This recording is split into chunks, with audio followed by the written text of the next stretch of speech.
Hello ladies and gentlemen, and welcome to episode 178 of the GenGaming podcast. I'm your host, as always, Tyler, and joining me, we have my good friends. We have Colonel Gables. What's up, buddy? Oh man, I'm doing fine. Long work week. Got back on after a week of vacation and stuff. But I'm happy because I have Pokemon Sun and Moon. Thank you. Awesome. Congratulations. Yeah. I have one of those games. Also joining us, if you did not hear, we have Jake. What's up, buddy? How you doing? Hello. I'm doing alright. Apparently I missed a week. Didn't know it.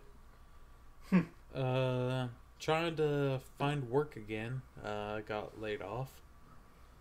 Ugh. And in the meantime, I'm playing a couple of good games.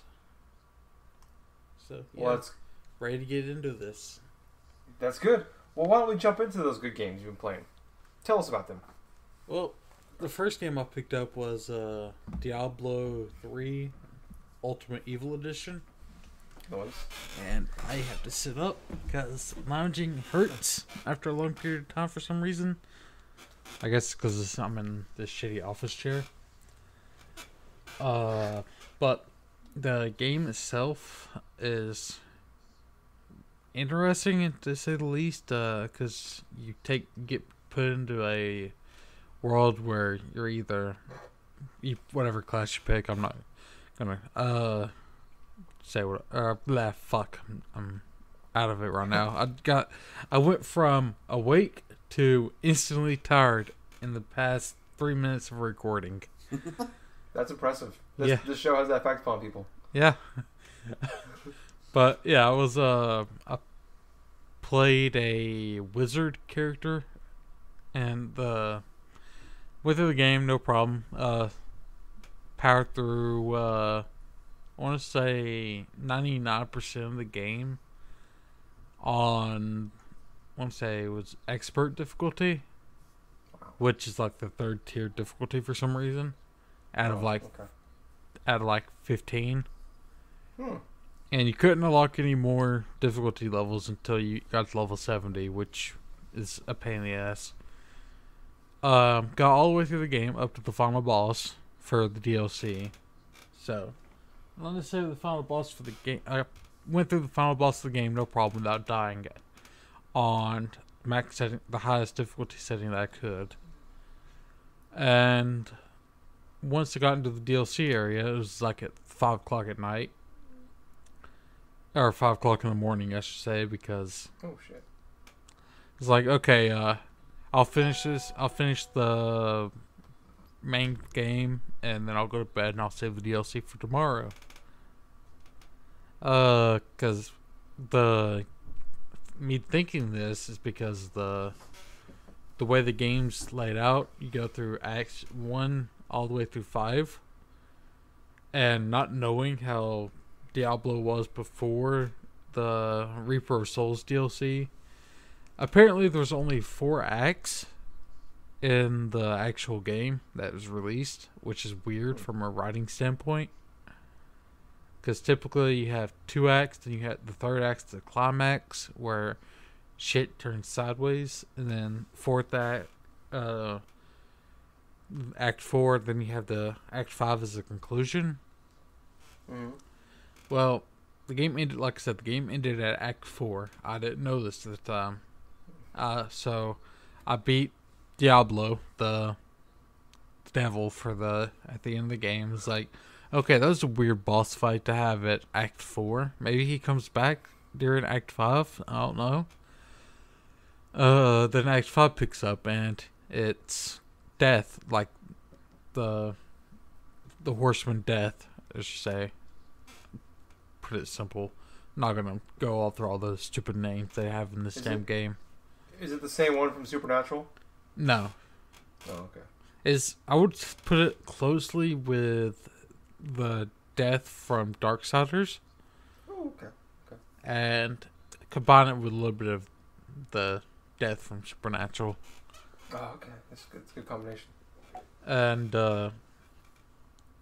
it's like, okay, this is weird. I thought that's the DLC bad guy. Maybe he comes back in the DLC. I have no idea. I'm saying, this is like 4 to 5 o'clock in the morning, and get all the way to the end of the fight. It's like, okay, the game's easy. I'm level 69, so I can't. Yeah. Max level is 70 for actual base leveling, and I can't increase the difficulty anymore. So I'm going through most of the DLC, no problem. And I get to the final boss fight. And it's like, what the fuck?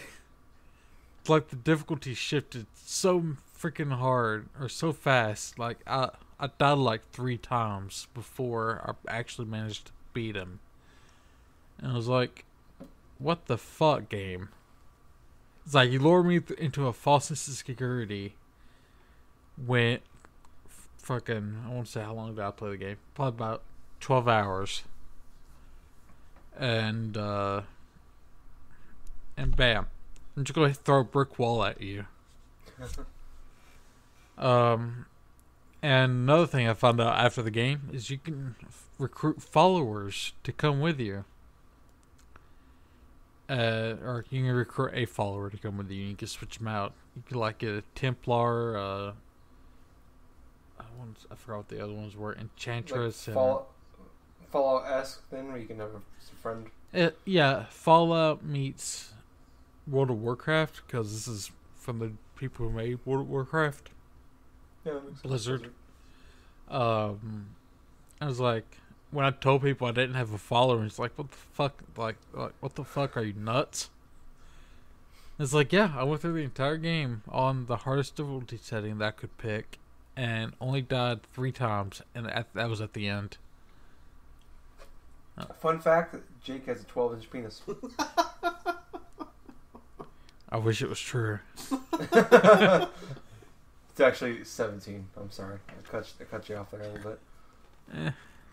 I mean, I can't get penis reduction surgery, but hey. Who needs it at that point? Yeah, I mean, it's when you're freaking limping and you're not actually hurt, it's kind of a pain. Well, that's how he defeated Diablo. Oh, my eye! He calls his penis Kanye because it's God's gift. No, what other games will I fucking play? Yeah, I was playing Diablo and went back to Minecraft to finish up some trophies. Minecraft's Minecraft, virtual Legos without the need to clean them up afterwards. I forgot what other games I've been playing. Went back into Final Fantasy 14, the MMO, and my god, that was a mistake. Been too long? Been too long. Didn't really care for it. The combat system sucks, in my opinion. I know there's people out there that love this game. Is it free to play yet, or is it No. still subscription? That's why I made the biggest mistake, because you have to pay $15 a month for a subscription fee. And luckily, I'm a, quote, since I only played it like once, like 3 years ago, that I'm a, quote, veteran player, and I got an additional 60 days of subscription time, which kind of made the $15 a little bit worth it.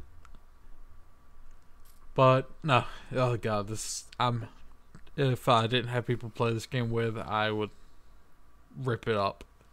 Like, the game itself, until I found people to play with, was sitting in my car for almost... Well, I've had the car a year. Yeah, for a year. Yeah, so it's... Oh, it's ridiculous. Like, I definitely love the Elder Scrolls Online MMO way better than I do this. And I wish I could go into more detail, but I've only been playing... I'm only level 11 and in the Final Fantasy, so I haven't even barely touched it through the eyes of the MMO, I mean. And it's like, oh god, the combat system is so shitty for an MMO. That's saying a lot. Yeah. Most MMOs don't have that great combat. Yeah. Like, I'm more of a freeform MMO player. Like, I like to not feel weighed down by the controls, and like with Elder Scrolls, it's more like a Skyrim light game. So like, okay, I create my mage, I can create my warlock, or I'm a warlock. I can create my warrior or rogue, archer, or whatnot, and not be limited on what I can do. It's like, yes, I gain these special abilities, but for the most part, I don't have to press a button and then wait 10 seconds before I can use another ability. Yeah. It's ridiculous. Other than that, the game itself looks great, and it looks like a Final Fantasy game. But God, I cannot. Like, I don't even think the people I play with are worth playing this game. Oh, well. That's mean, because you play with me, so that hurts. I mean, you don't play Final Fantasy 14, though. I was there in spirit, in your heart. Right. In my heart, you're in my heart, you're playing, I want to say, what was that game? I forgot. Oh, Madden. Oh, yeah, that one. Yeah. In my heart, you were drunk playing Madden. It's like calling me a fucking idiot, so hey. It happens. Yeah, I mean, it's whatever. So half of that statement is true. Yeah, we'll leave which half it is for the audience to figure out. Mm-hmm. What have you been playing, Should be Tyler? torn. Oh, what have I been playing? I've actually played a few games this week. Been a pretty good week for video games. In the Tyler household. I started playing through. I don't know. I think I might have mentioned it last week on the show, but for some reason I can't remember if I did it off air or on air. For some reason that my PS4 wasn't reading the Call of Duty Infinite Warfare disc. That's good. Yeah, that's awesome. So I was messing around with it for like an hour and a half, like trying to just like rebooting it. It's that whole definition of insanity, just doing the same thing over and over again. And it wasn't working, so I uninstalled it a few times, reinstalled it, it wasn't working. So finally I uninstalled it, reinstalled it, there was like a 9 gigabyte download, and I stopped the download, and I deleted it, and I booted the game up, worked just fine. And then after that, I downloaded the update after that, and it still works, so I finally able to play the game. And it's actually pretty awesome. Surprisingly, the campaign I played like 3 games online. It's not my thing, so whatever. Call of Duty fans will probably love it. Now, Call of Duty fans hate it. The only reason they bought it was for Modern Warfare Remastered. That's true as well. But I think it. I've heard people say this, and they say it doesn't feel like a Call of Duty game. And that's true, and it's not necessarily a diss, but it's also kind of it is because it it's such a big departure of this campaign where it takes place pretty far in the future, and kind of the main story of it is near Halo that, territory, if I'm mistaken. If I'm not mistaken. Yeah, it's a lot more space battles, a lot more. You're on other moons and planets. So kind of the main story of it is that you are so the resources on Earth are drying up, and so they went off and they terraformed other planets, and there's people that were born on Mars, and so basically a war between Mars-born people and Earth-born people break out, and there's like the people on Mars are like there's 9 times more than there are Earth army people. I don't know. I can't remember what the names of the armies are. So you're just kind of in a battle, and like you're just like you're a sergeant, and then like the captain of the ship that you're protecting in one of the missions gets killed, and you become the captain of this whole ship, and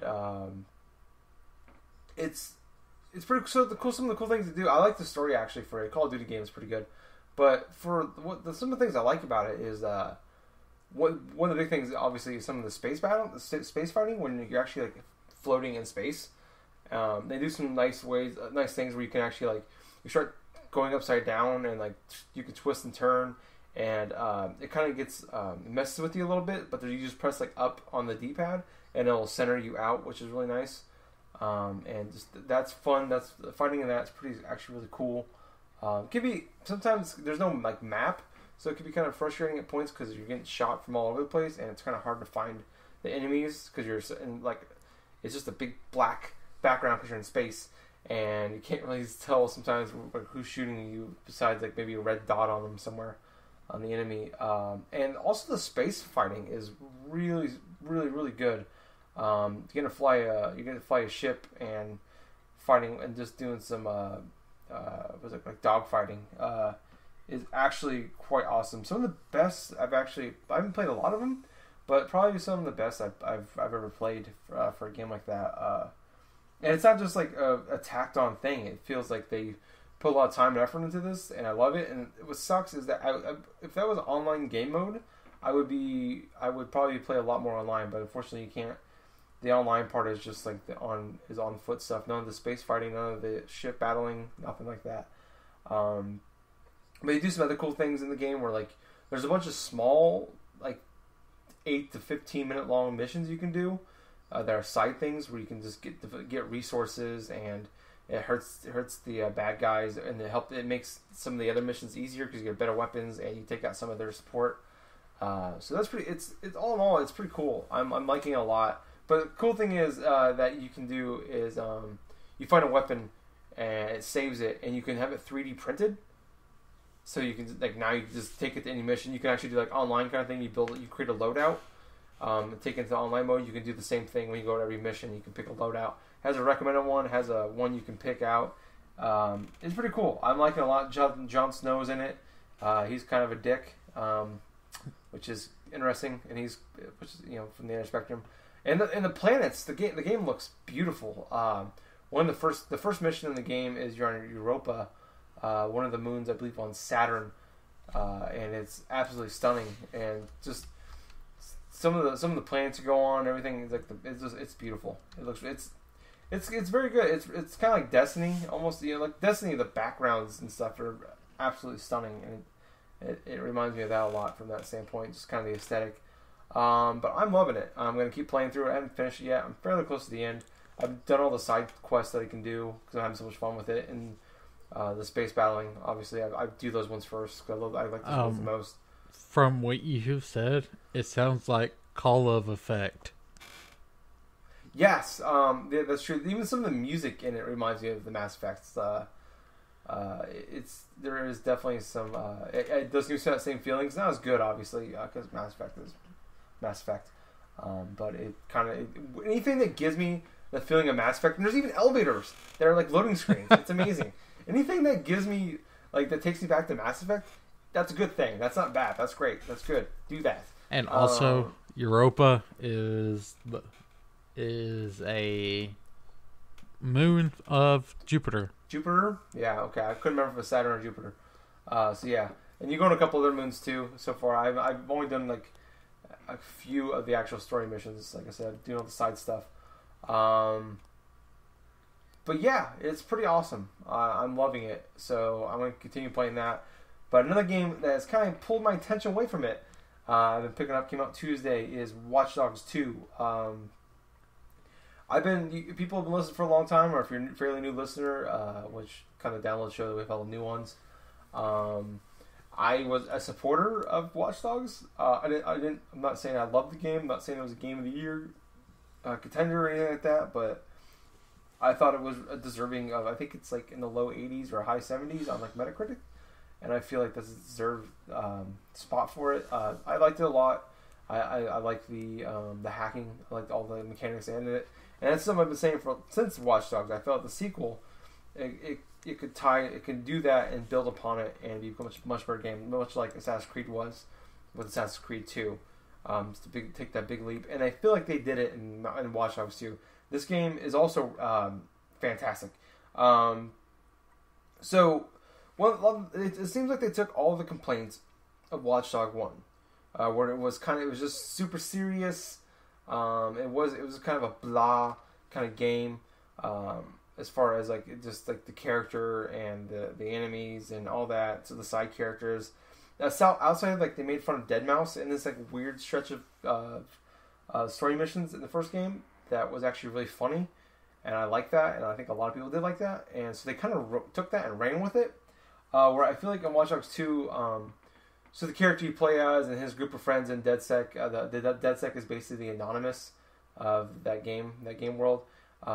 Basically, there's like these evil corporation that is like taking all your information. Like it's supposed to be like an online community. Everything's ran through like this one company, and they're supposed to be.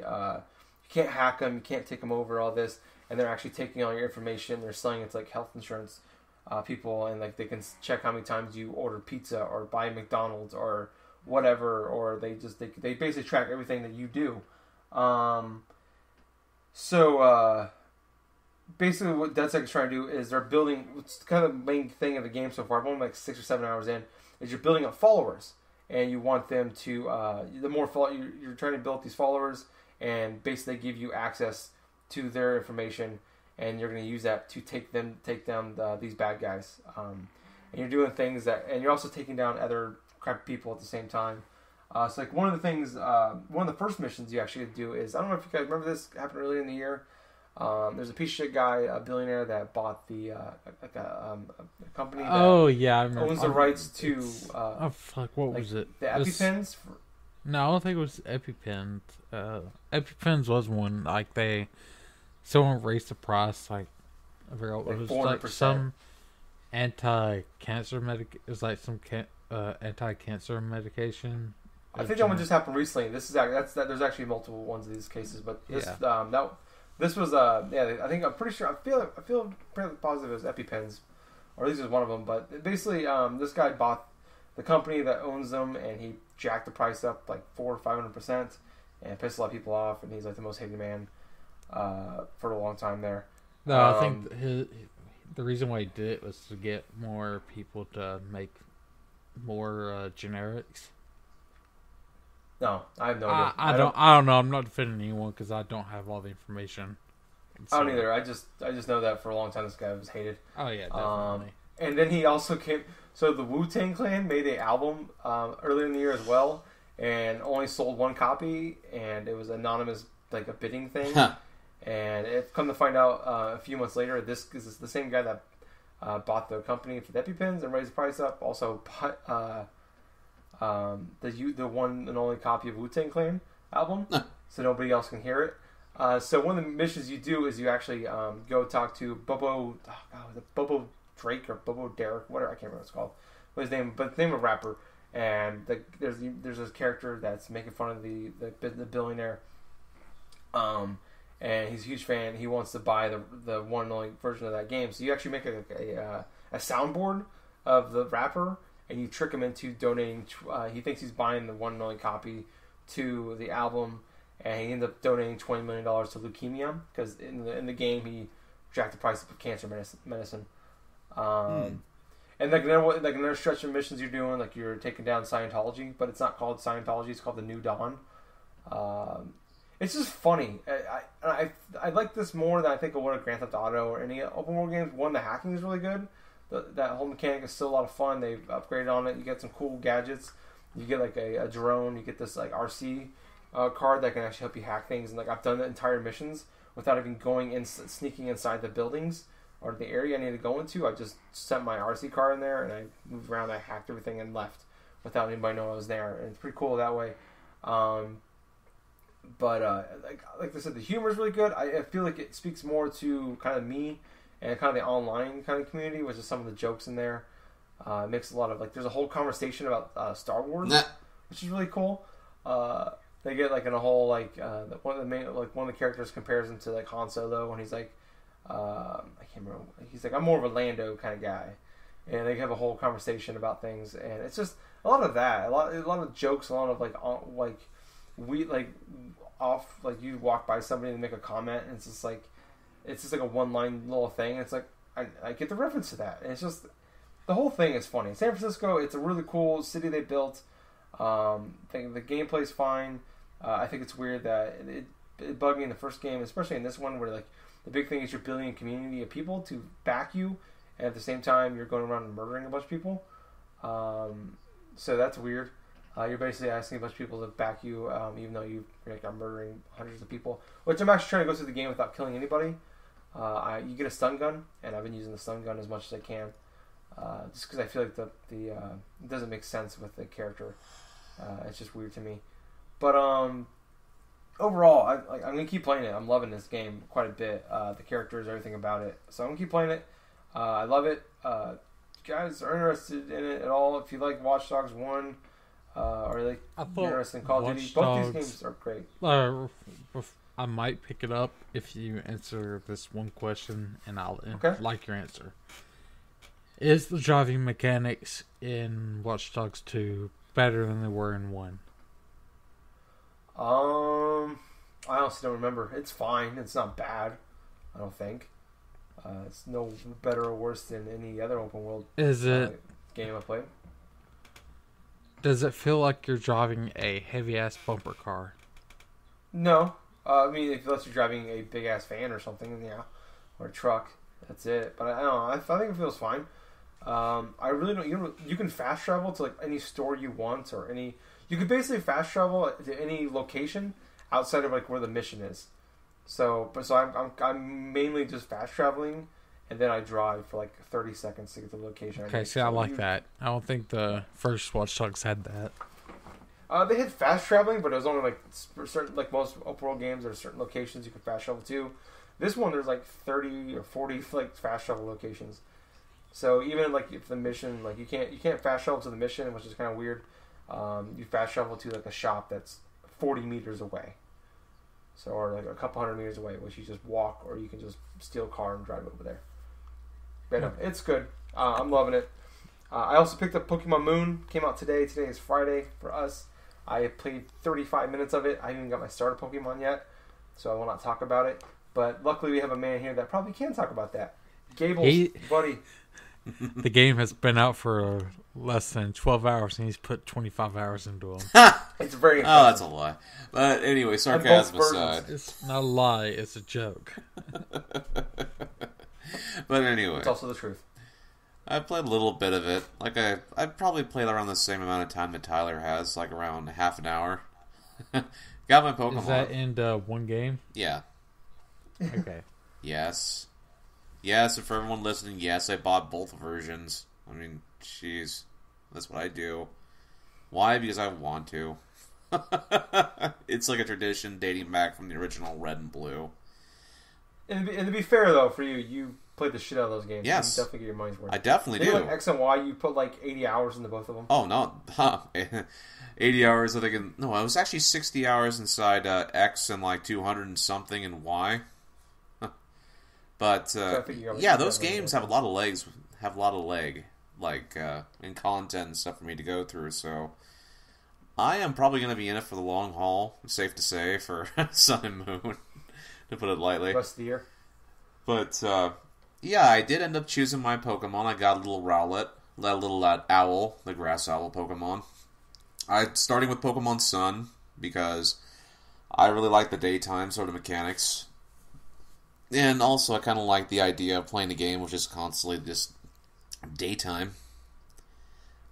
But what I can notice already from the first half an hour is there's a bunch of stuff that just feels different, but at the same time it just feels really refreshing, and it just feels like exactly like how a Pokemon game generally is. But I haven't done any type of battling yet. All I could say is, yeah, the graphics look fine. It is definitely the best looking Pokemon game I've played. Obviously. So far. So other than that, though, that's pretty much it for like Pokemon Sun. I mean, for other games I've been playing, I've played a little bit more of like Persona 4 Dancing All Night for the Vita. I've decided to try to get the platinum for that game. I've got like about 81% of it done. Nice. And that's just the thing, though. The game is really fun. It's whenever I play specific types of music rhythm games, I really want to go through and see if I can complete them if I can. And so I've went through the entirety of the easy mode, got the equivalent to perfect in this game. It's called King Crazy, where King Crazy is basically a perfect without making any type of mistakes on a track. Like I said, I've gotten perfect scores throughout the entire tracks for like the easy mode. The normal mode I'm working on, I still got about 7 or 8 tracks left in order to do so. And it can get difficult when the rhythm starts increasing a bit, especially with the difficulty of specific tracks, how fast they can go and all this stuff. Plus, you gotta multitask with at least a couple different variations, like you can flick the little right analog stick to try to do some extra beats or whatever, whenever it calls for it. It's signified by this gigantic like blue line or whatever multicolored line or something that just appears whenever you have to just hit the note in time and stuff. That's just the thing about Persona 4 Dancing All Night. It's a simple rhythm game, but at the same thing, it's sort of set up to where like the left side of the screen is focused upon the directional pad, so like up, left, and down is like one set, and then the right side of the screen is like triangle, circle, and X or cross, where you have to go ahead and hit the buttons in tune like how you would certain other rhythm games like Theatrhythm Final Fantasy, or even like to a more simpler one like Dance Dance Revolution in that type of respect. All I have to say is the story mode and stuff, obviously, I loved a lot of that. I loved a lot of, like, the different types of characters and stuff. I've bought, like, all the little costumes, all the little accessories and stuff, and I've actually put in quite a bit of time into it. I've put at least around 25 hours now into the game, so it's probably one of the best Vita games I've played, because it just has so much, like, replayability. I love the tracks. I love how I can decorate and like customize certain things about certain characters from that game, and yeah, that's pretty much it right there. That's all I've been playing for this week. All right. Can I point one thing out I thought was kind of funny? In Pokemon Sun and Moon, your mom actually has her own room. For the first time ever in a Pokemon game. I didn't notice that. Yeah, people on the internet were going crazy about that earlier. Oh, really? Okay. Yeah. Damn it, I thought I was the first one. Damn it. Yeah. No, but, yeah, it's like apparently she never had her own room before. It's like, I figured she didn't need it she needed it up until the kid was 10. Because the kid never showed back up. Yeah, he just never came home. Could be dead. She don't know. Yeah, so she just took over his room. That was my justification for it. Yeah, so I'll sleep on the couch for 10 years. It's fine. Yeah, it's no big deal. I know this asshole wants to be a Pokemon trainer anyway. Yeah, I'll just brainwash But him. in the early goings, though, they at least mentioned the father at least a little bit or something. But that was like for a specific like adventure book or something that I think that your dad gives you or something like that. But like in the traditional fashion and stuff, you don't really hear too much about the father figure. It's just you and your mom inside this house or something like that, just starting your adventure. It was only like Ruby and Sapphire that actually delved into it a little bit further, having your father be like a gym leader and all that shit. But oh yeah, that's right. Yeah. Forgot about that. But speaking of, let's stick with Pokemon. For news, it's pretty much all Nintendo. This week for news, by the way, people. And yeah, Justin's not here. Justin's not here. This is the second time when the Switch was announced, and then this is a Justin week, and he's not here. He's probably heartbroken right now. See, he's so mad he actually went to Jack's house and he destroyed something. Hey, he destroyed my iPod. That son of a bitch. He destroyed his iPod. That's how mad he is right now. 2,000 miles away with mind bullets. That's telekinesis, Gables. Oh. But anyways. Yep. So speaking of Pokemon, some rumors came out today. I don't know how we're going to tackle all this because a lot of it ties in together, but it's different. I don't know. Well, I think I'll just go through. Let's just start at the synthesis of it all, the beginning. Yes. All right. So a lot of news came out. A lot of leaks and rumors are coming out this week about the Switch and games and prices. I think we're going to go with. I think we'll just go one by one. So first up. I think probably the biggest one that ties in kind of what we're talking about this week is apparently there is a third Pokemon Sun and Moon game in development, codenamed Pokemon Stars, that is coming to the Switch. It's supposed to launch sometime in 2017. Sounds like it is. The majority of it is done. It's going to be up-res to HD, but overall the game is going to be the same. And there'll be, there's rumors that there could be more Pokemon in the game because apparently I didn't know this the other day, but not all the Pokemon made it into Pokemon Sun and Moon. What are you guys? What are you guys thinking on this one? Well, what do you think, Jake? I'm gonna start with you first. What do you think, Tyler? Damn, take a drink of my beer. I don't know. When I first heard the news, I was kind of like, as like someone who just bought Pokemon Moon, I'm just like, fucking really? Like I don't know it. At the same time, personally, it doesn't do a whole lot for me. Mainly because I got Pokemon Moon right now. Maybe if it comes out late next year, maybe I'll be jonesing for the Pokemon game and I'll pick it up. I don't know. Yeah, I mean, what if you could put your Moon in the Switch whenever, or around the time Stars comes out?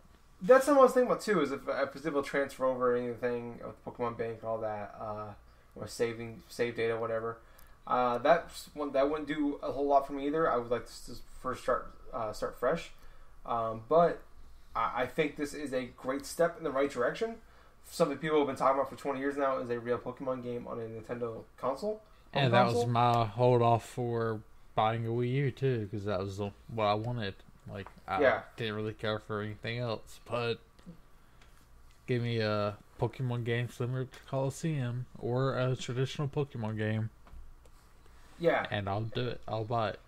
This definitely feels like a step in the right direction, and I mean, it's a game that so many people want. It's probably the easiest moneymaker Nintendo. I don't want to say easiest, but as far as like a surefire home run would sell 10 million copies or 10 million consoles, whatever you want to say, a Pokemon game on a home console would be it. I think I would sell more than a Zelda game would do. It'd sell more than a Mario game would do. I don't care what anybody says. That would be it. And this is a step. I mean, this doesn't sound like it'll be the big one, but it's definitely it's there. It's the taste of what that drug that we want so badly. So that I don't know. I mean, I'm not like pumped for it, but I like where it could lead to maybe a few years down the road. Yeah, definitely. I probably won't be picking up a Switch day one, and if Stars come, or since I can't purchase a 3DS or Pokemon Sun or Moon as of now, it might be something I'll be waiting for. Yeah. Since and typically in my opinion, sometimes the third variation of the game is sometimes the best. Oh, usually is Yellow, Crystal. I see. I didn't really care for Yellow. Yellow felt like it was missing too many Pokemon for me. Crystal was good. Emerald was okay. I like the Battle Frontier. God, what else was it? But yes, it might be good. Like, I hope it's something that the Nintendo consoles need and hasn't had in nearly 12 years. Yeah. What about you, Gables? Oh, yeah. sorry. No, go ahead. I was going to call it Gables too, so. Chirp, chirp, chirp. Gables is not here, apparently. Yep. Well, poop. So how about them Knicks, huh? Yeah. I think they're like Uh-oh, 3-8. Not doing well. You know what? We'll move on and we'll come back to Gables when he comes back. Oh, just that. Hard at it. All right. So actually, we'll jump into another one. Sticking with the Switch, a couple other games, or one other game that was rumored to come out with the same article for the Switch launch is Mario RPG. It is so finally we're getting a sequel to Super Mario RPG from the Super Nintendo. 20 years in the making. This one is being called. This is the work in progress name. Mario RPG: Invasion of the Rabbids, and this will be available at launch. It is going to be a tie-in game, or not a tie-in game, but it's going to be a coming together. The Raving Rabbids from every other fucking Nintendo launch game with Mario RPG. This is pretty fucking weird, if you ask me.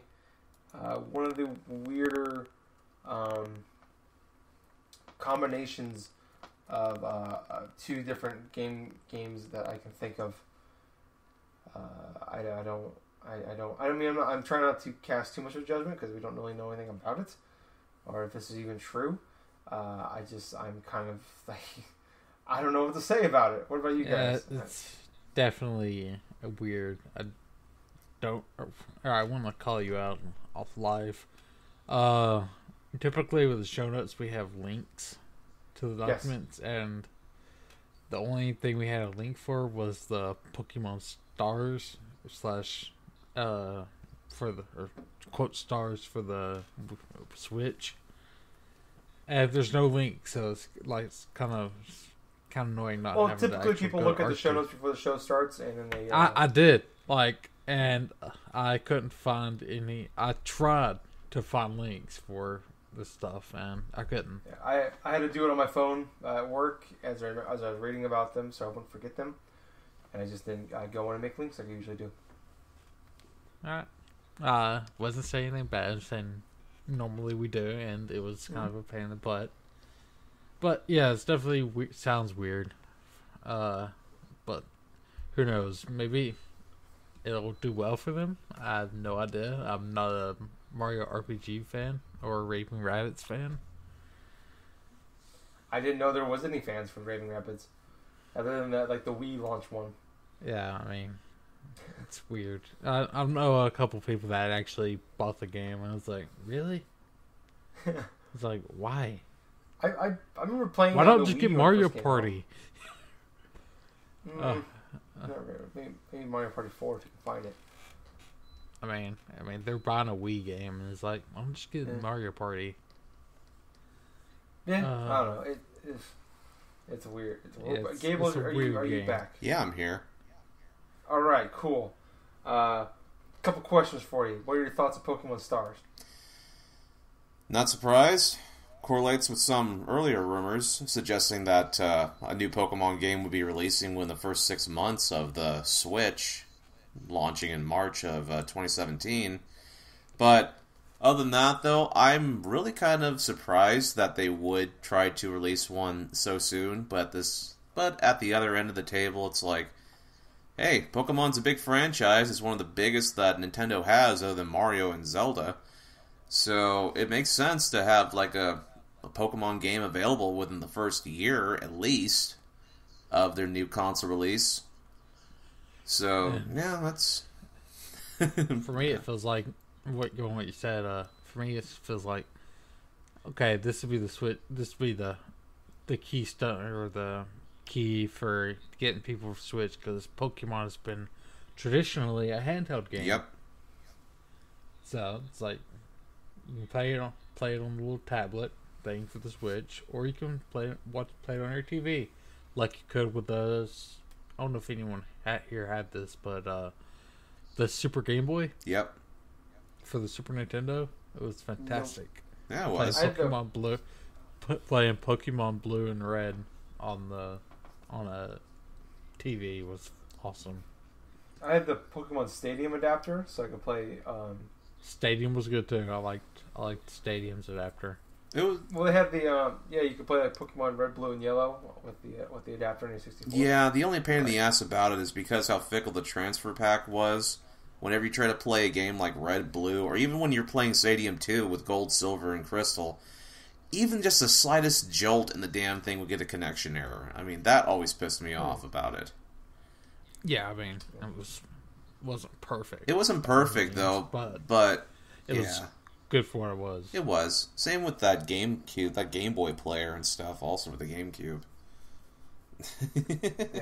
Never actually had that. It's pretty damn awesome, I gotta admit. For Game Boy Advance? Yeah, you can play the Game Boy Advance. There's like a Game Boy Advance like giant square thing you attach it to the bottom of your GameCube. Yep. And you just played Game Boy Advance cartridges. It came up with its own boot up disc inside the game that you put in the GameCube's disc slot, and then went ahead and just plug in a Game Boy game, like a Game Boy Color or a Game Boy Advance game, and play them on your TV. It was excellent. That's cool. And then we got the Wii. Yeah. I play gaming games on it. It's pretty cool, yes. But moving on, sticking on some Switch news. Zelda. Oh, I'm sorry. Mario RPG. Gables, we didn't get your opinions on the Mario RPG Invasion of Rabbids game. Okay, let me get this straight.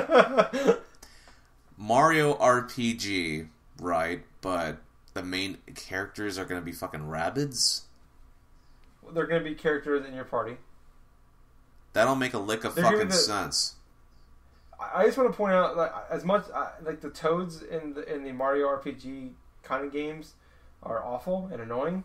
The Rabbids are 10 times fucking worse.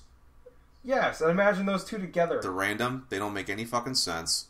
And if you've ever tried to play or even look at a lot of the content for Raving Rabbids, they had a short-lived Nickelodeon TV show that was absolutely dreadful. But that's bad. I'm open to new ideas inside of Mario RPGs, but considering that the last couple of freaking years they've come out with really bland sort of Mario-ish type of RPGs in general, I am not too excited about this. That's a good point. I was just thinking about that Mario and Luigi Paper Jam game they made. They combined Paper Mario and the Mario and Luigi RPG games, and that was bad. I would say that it started really much with, let's say, Dream Team, and then even that Paper Mario, Paper Mario, which one was it? Sticker Star, and then, working its way over. It just felt more bland, and now this type of crazy-ass idea where they're using, some Ubisoft, IP or something like that in terms of Raving Rabbids. Part of a Mario RPG. It's a weird combination. It's weird, it's stupid, and I think that it's just absolutely bullshit. Yeah, I hope it's not true, but I'm trying my best to cast judgment on it, but I will say going into it, I'm not feeling it. It's a weird thing. But anyways, another news: Zelda Breath of the Wild. Apparently, there has been some rumor has it, a lot of rumors. There is been a lot of issues dating back to September of this year. That there's an issue with the localization going on, and that the game might not make it to launch in March, which is another 6 months out, due to this issue. So they think it might be a few months late, as late as possibly fall of 2017. To me, this is kind of crazy. I think there's more going on with it than just localization. I'm not going to sit there and say I know everything there is about localization, but something like Nintendo that's been doing localization for a long time, I feel like should kind of have a good system on that. And you're talking there's been an issue apparently going to September. The console was supposed to launch in March. I know they never said that it's supposed to be a launch game, but you're still talking 8-9 months. And they kind of a lot of people assumed, and they kind of let people assume that it's going to be a launch game, and you're talking 9 months later. The localization is going to cause that big of an issue. I think there's more going on to it. I think what it is I think it's fair to say this is probably Nintendo's biggest game ever made, Breath of the Wild. And this game was supposed to come out in 2015, and now we're talking mid to late 2017. I think there's a lot more going on with this game than just localization issues.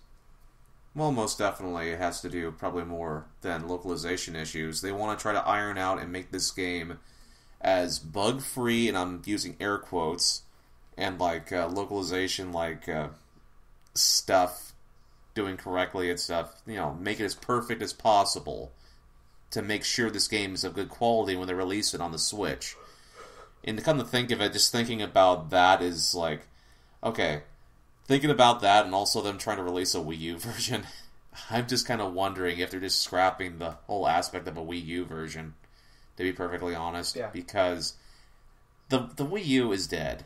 It's pretty much been dead for the last couple of years, give or take a couple of releases. But in a nutshell, Zelda Breath of the Wild, it was supposed to come out a few years ago, but it didn't. And now we're going to be waiting not just a few, probably another 6 or 9 months within at least the first year of the launch of a Nintendo Switch. Which would put it in the fall lineup. Yeah, it makes a lot of sense for that to be in the fall lineup, but at the same time, what the hell are they going to have at launch here? Because this was the game that was advertised. Mario RPG. Yeah, we get that Mario.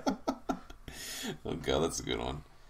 But like I was saying, it's this is the main game they've been advertising ever since E3 this past year, and also the whole stuff with the Switch. Their first major advertising thing with that 3-minute trailer was some dude playing Zelda and being portable everywhere else. So it just makes me wonder more or less what the hell's coming out at launch besides, whatever the hell that's going to be going on. So Skyrim, NBA 2K17. Who knows? Maybe. Who really knows at this point? It could be just more glorified ports. But there are some more rumors, just maybe coming out next week. Who knows? Yeah. Well, there's talk that that Mario game that was shown off, that we got the reveal trailer for Switch, is going to be the launch game. I hope so. And I feel like it has to be. It's a major game. If Mario RPG, the Invasion of Rabbids is your big game, this is going to be a worse launch than the Wii U. Because at least the Wii U had a Zombie U and an actual Mario game. That's very true. And they don't want to botch up this fucking launch. I mean, this is the most pivotal console launch that they've had since the Wii. So they're taking steps at a time. They're going to have a big old fucking media blitz after their whole unveilment this upcoming January 2017. And they're going to be marketing heavily for this fucking shit. So a Mario game is a no-brainer. This has to at least have some big named game in order to release it from. I don't care if it's a pack-in, like, say, Wii Sports was for the Wii, or Super Mario World was for the Super Nintendo. It's got to be a game that sells that system on its best qualities, and it's got to have the best type of gameplay and quality that will appeal to mostly everybody, which a Mario game is the most ideal way to go with it. An actual 3D Mario game? Something they haven't done since Super Mario 64? I mean, in terms of launch console stuff? I mean, yeah. I would argue Galaxy was on there too for the Wii, but it wasn't a launch game though. I mean, yeah, but yeah, maybe hopefully they have something for their lineup for launch. Like they need to hit their AAA or indie games. Like Zelda, Pokemon, Mario, maybe Donkey Kong get maybe not at launch, but within that first month or two window. I mean, it's which they're probably going to cover with Wii U ports: Splatoon, Smash Brothers, Mario Kart. Yeah, I mean that's fun. Maybe get some like digital games like for say like we'd have for the 3DS or something for like mobile only games or something. Yeah. And kind of speaking on going on to our next topic really with that, we can kind of this will switch over to that. No pun intended. I wasn't actually trying to make the pun. I just realized it. But a couple of things you're talking about. Rumors now are with it is that the Mario Kart 8 will be coming out shortly after, within 3 months of the Switch releasing, and then the Super Smash Bros. Game will be coming out sometime in the first few months as well. It sounds like. But the new rumor is another rumor, a new one, is that the console is going to launch for around $250. There'll be the regular one, and then there'll be an additional one for $50 more, around $300. And that one, the rumor for that one, as I've actually been hearing, is that they'll have a packing game of Splatoon, and that will be in the $300 option. There might be some other things in there as well. We don't really know. That sounds like that'd be the free game or the pack-in that comes with it, and then the deluxe edition Switch console bundle. To me, that's kind of unless there's some other stuff that's really cool that goes along with that, that's kind of a meh to me. Yeah, you've played that a lot of Splatoon already. You don't really need it for your new console. Yeah, Splatoon's an amazing game. I love Splatoon. I think it was my fourth favorite game of 2015. But I'm not willing to. If there was like if it was a Mario Kart 8 and Splatoon bundled together in that $300 option or whatever it's going to be. Yeah, like flashback bundle. Here you go. Yeah, that might be more enticing. Unless there's some really cool stuff like comes with more space, more hard drive space or whatever it comes with. Typically, the more expensive bundle does come with a hard. Like in the past couple generations, the bigger bundle or the more expensive bundle has had more hard drive space and maybe a game, but yeah, well, like the Wii U had an 8 gigabyte option, a 32 gigabyte option, and it was a separated thing of about $50. No, I thought it was it was 4. Was it 8 and 32? It was 8 and 32. Yep. The 8 one was like the white, the 8 gig was also basically 4 gig. Mm-hmm. Basically, yes. But it was actually a really cheaper option because you can just go out and buy you can go out and buy like a 2 terabyte one or something. Yeah, the $50 500 gig external capture or not capture card, external hard drive. Yep. Yeah. So the only thing, the big thing with the deluxe edition came with Nintendo Land. Yeah, overall though, with the pricing point, if this comes out to be true, if it's $250 or $300 or $300 or $350, if it's somewhere in there, I think that's a killer way to come out. Nintendo's already said they won't come out. They're not going to release. They'll sell these at a loss, which I get why they don't want to do that. No company in the right mind will want to do that. But at the same time, I think it's smart. If it is $250, that's a great price point to come out because you're going to come out competitive right away with. There's a lot of people that still bought a PS4 and Xbox One, and the PS4 and Xbox One you can regularly find for $300, or you can find or $250 or $300. Yeah, right now a bunch of great games. Right now you can get Xbox One S for $250. Mm-hmm. Yeah. And obviously, this is the new console. It's going to be more enticing than others, but still, when there's people that are going out that don't have any of the new consoles, and they're going to look at they're all about the same price point, or if the Switch came out and it was $100 more than the current PS4 and Xbox One, it's like these games already have 3-4 years of a library behind it. They're going to go with that one, and the great games are cheaper now. And get 4 of the games that they couldn't get on the new Switch.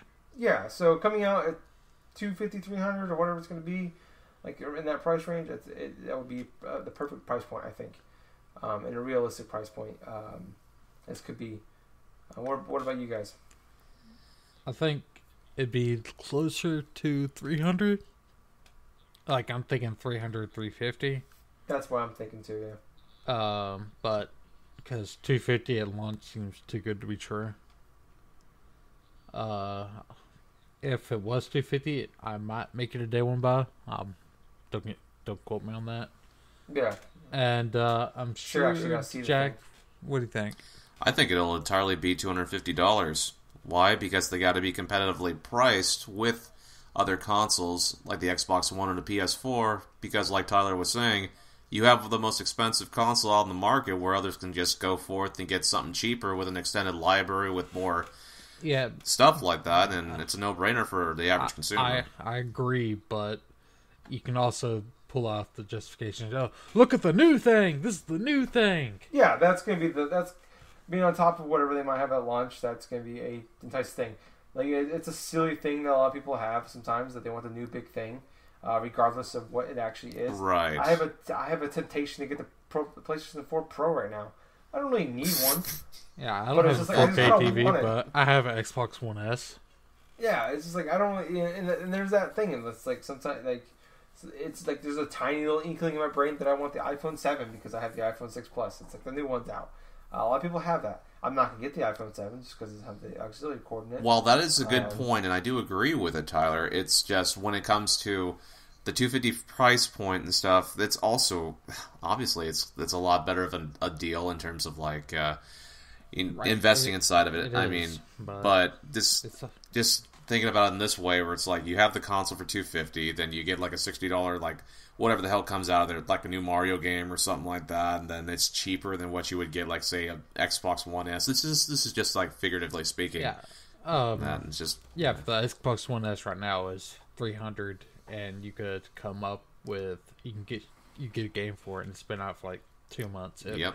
I'm seeing it being 300 and 350 bundles at launch.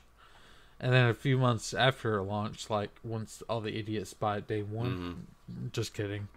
They're going to throw $50 on this podcast. Yeah, probably most of the people who listen to this podcast.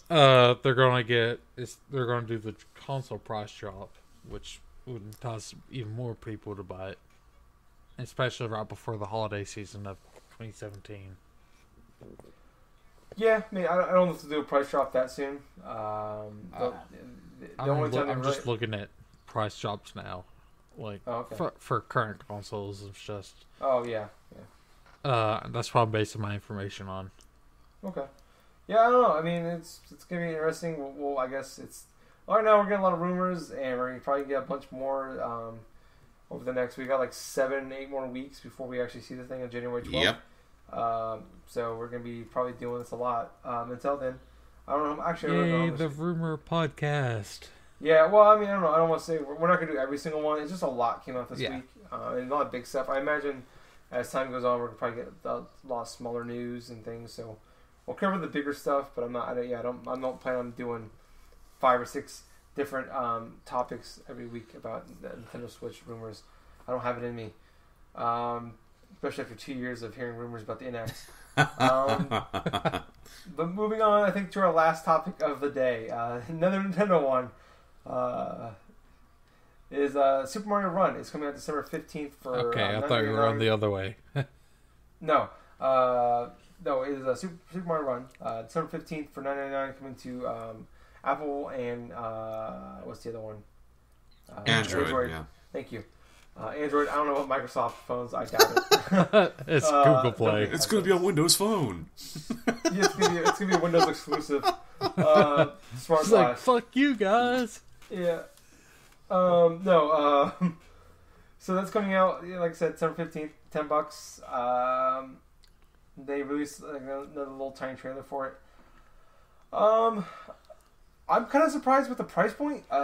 First, a little sticker shock, like, ooh, $10 for a game, for a handheld game, mobile game. For a mobile game, yeah, it's a lot. I remember when Square Enix released the Final Fantasy games, they were like releasing the old ones on them for like $10-15. They got torn apart about that by people in the media and everybody involved. But thinking about it, it's not for a. I don't think I'm not gonna say it's a full blown Mario game, but for a Mario game, if it's anywhere the quality of most other Mario games, $10 ain't bad. It definitely is out of the it's just like impulse buy, especially for smartphones. It's like 99 cents, whatever. I'll buy that. $2, I'll buy that. $10 is definitely a stop and think about thing, especially for a mobile game. But I still think it's gonna sell a shit ton of copies. Definitely, it will regardless. If the Pokemon Go add-on can sell a shit ton of copies, this mobile game will sell a lot. I think it should be $5. That's from what I've seen of the gameplay and whatnot that's been out there. It should definitely be cheaper than that, but there's still going to be a lot of more people buying the game. Well, what's the full-on content inside this game then? If they want to warrant $10 for a purchase. It's basically you just freaking make sure Mario keeps running, and it's weird. What? It's weird. It's a 2D like temple run type of game, which are fun. Right. I like. I play fun a shit ton to of an temple extent, run. but $10. I mean, it's pretty pricey. It is for a mobile game, but it does. I think the thing that sets it apart though from the rest, or the majority of the ones, when there's a fucking million of these shitty games on the fucking mobile markets that are out that are free or $1, and no one can get buried. And that $10, I mean, it's Mario.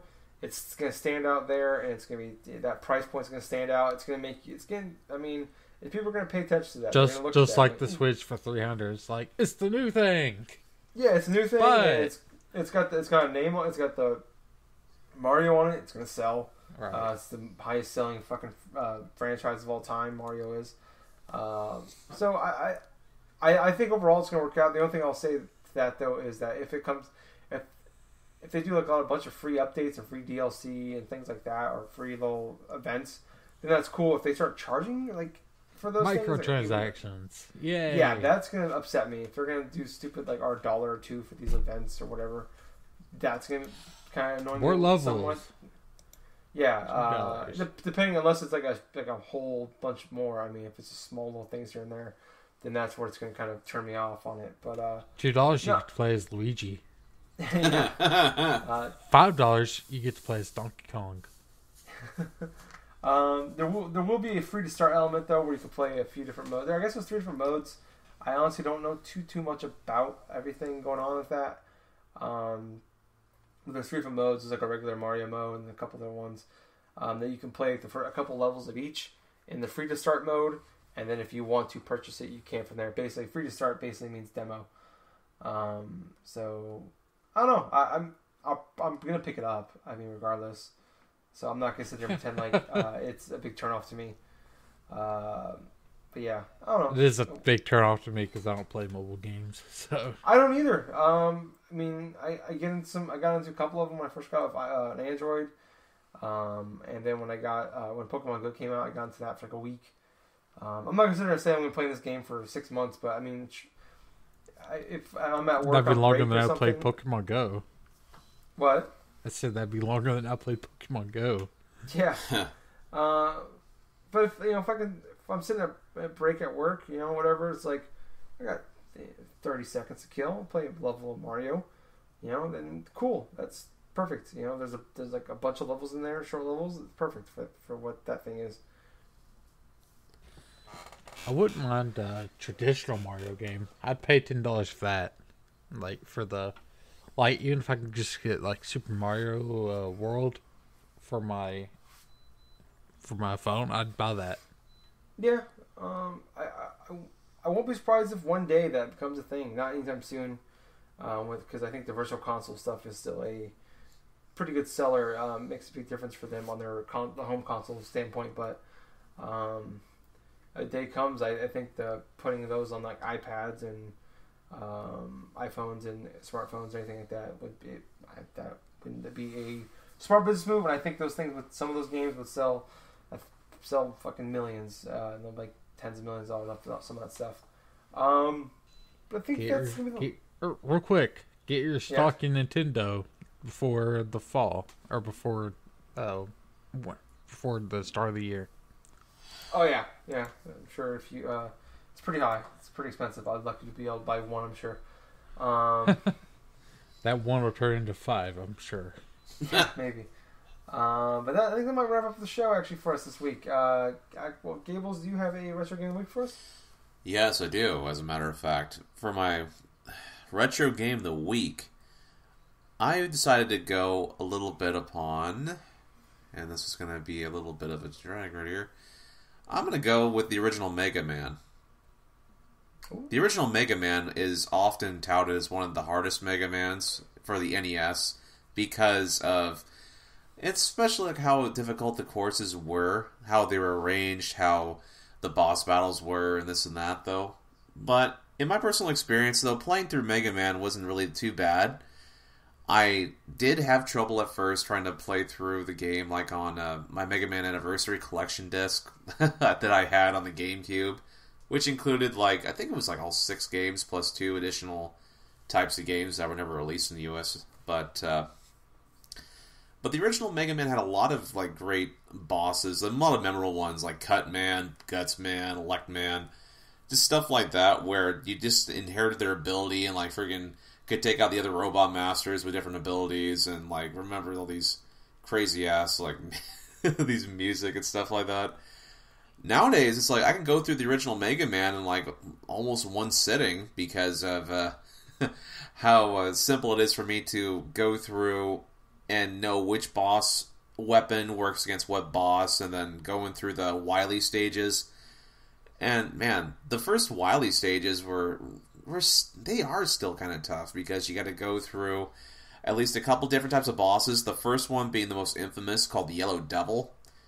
And the name is just like how it proceeds and stuff. Basically, there's this big yellow blob, like a mass or something like that forms like this gigantic sort of giant or something like that with just one eye, and just it breaks itself apart, just flings its little, like, spiritual, like yellow balls and stuff right at you. So you have to try to avoid that in order to try to get some sort of damage upon it by using Electman's, like, electric spark attack or something to shoot its eye.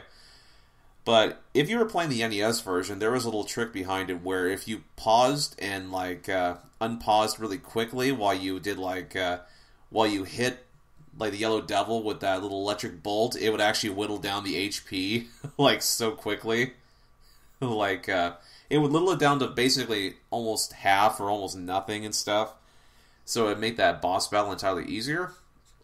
I've never done that, but it's just a crazy glitch inside that original game. But from the boss battles to the music to, like, all the various, like, other stuff about the original Mega Man, yeah, it is a tough classic to go and try to play through now, especially if you've never played a Mega Man game. But as for myself, though, I really enjoyed it. It was a fun experience. There were obviously many more sequels after it. Another of which, Mega Man 2 happens to be one of my favorite games. And I'm still playing bits and pieces of 3, but it's taken some time because some of those friggin' stages are kind of difficult for me to go through. But, yeah, that was the retro game of the week, Mega Man. Alright, man. Well, very cool. Thank you guys so much for listening. If you always want to hear more from us, we are on Facebook. We have a page and group. It is GenGaming Podcast on there, so like and join us on there. On Twitter, we are at GenGaming Pod, so follow us on there. On YouTube, we are at Generation Gaming, so subscribe and like our videos on there. We post them up there every so often. The podcast goes up on there, so you can watch it on there. Give us a thumbs up, appreciate that. And subscribe as well. And also on Twitch, we're at GenGaming Podcast, so subscribe to us there. And follow. Thank you. Sorry for your cough there. You sound sick, but you should get that checked out. But thank you guys so much for listening. I was your host. I was Tyler. I've been Jake. And I have been the Jack of Hearts, Colonel Gables. GG, everyone. You have too many names. I know. Bye. He's got one name. It's Colonel fucking Gables. The artist formerly known as Suplex Machine. formerly known as Jack of Hearts. I thought I had AKA a ton of Jing. names. You have a shit ton of I names. know. See, everybody, my new name for next week's gonna be Mud. Anyway. It's gonna be Muck backwards. Muck. Oh, God, no.